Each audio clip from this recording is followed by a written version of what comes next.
FaceTite, again, this is the radio frequency plus liposuction version.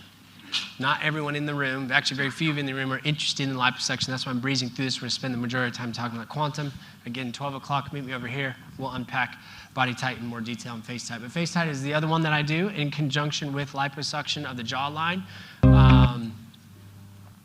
Just look at some results here. Now, of course, let's be honest, this is mostly lipo that got us this result.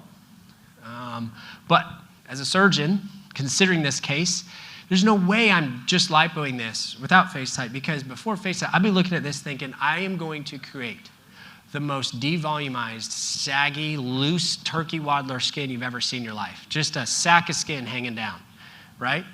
But then with FaceTite, I can tighten up the remainder of that soft tissue envelope. So I can suck out that fat, tighten up the skin. And then so the absence of a huge turkey waddler shows you the power of FaceTite in this.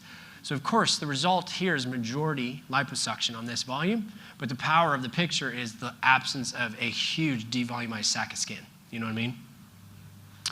This is a wonderful story. This is why I would quantum or Morpheus this patient now. This was 6 years ago when the only thing out there was like an Optimus and a FaceTite. So now I would treat it a little differently. But before I had my FaceTite, guess what I had as a surgeon? Not liposuction, she didn't have any fat. So for this patient, a scalpel. And I love to use that thing.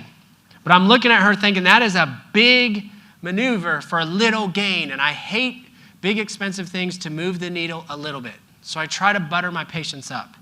And I usually give some version of explaining the 0 to 10 scale. And of course, I tell this lovely patient that you are literally like a 9.9 on a 10 scale. I'd give you a 10, but you're the one nitpicking yourself. You're 9.9. And it is so difficult for me to move the needle. 0.1, way more difficult to take a 9.9 to a 10 than it is a 2 to a 7. I love the 2 to 7s. Those are home runs every day. You're 9.9.